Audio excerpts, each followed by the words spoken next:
Most of you probably don't realize that this stalk of corn here feeds and fuels our entire population.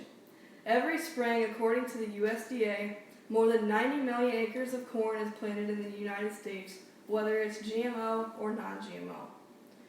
To understand how corn is grown safely, we must first bite into why this crop is so important. Then we talk about how it grows and what happens after the harvest.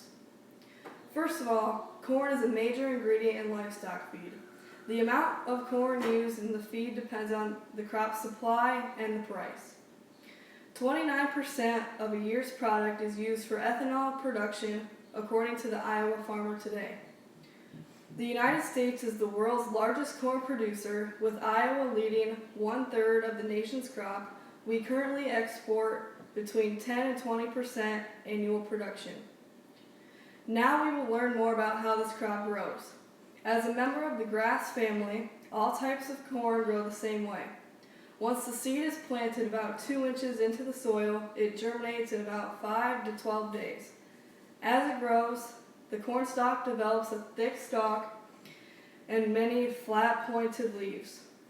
The stalk can grow to at least 15 feet depending on the climate and the variety of corn. A little over halfway through its life, the reproductive system begins. It'll develop tassels at the top of the stalk. These long silks develop from the newly formed ears of corn. Each silk corresponds to a single kernel within the ear, and each kernel must be pollinated to have completely filled the ear.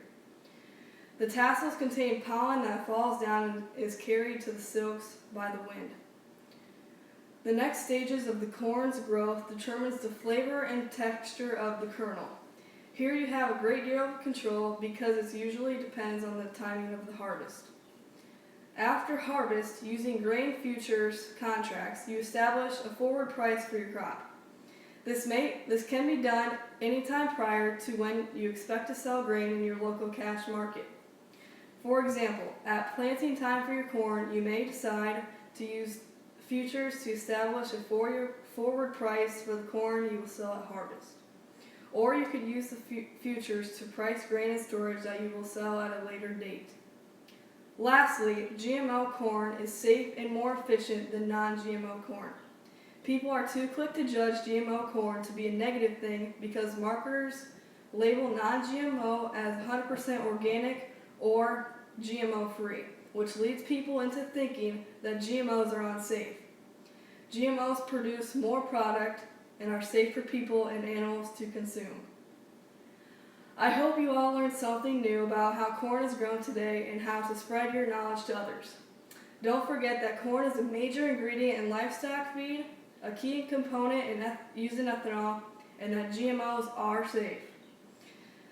As President Eisenhower always said, farming looks easier when your plow is a pencil and you're 1,000 feet from a cornfield.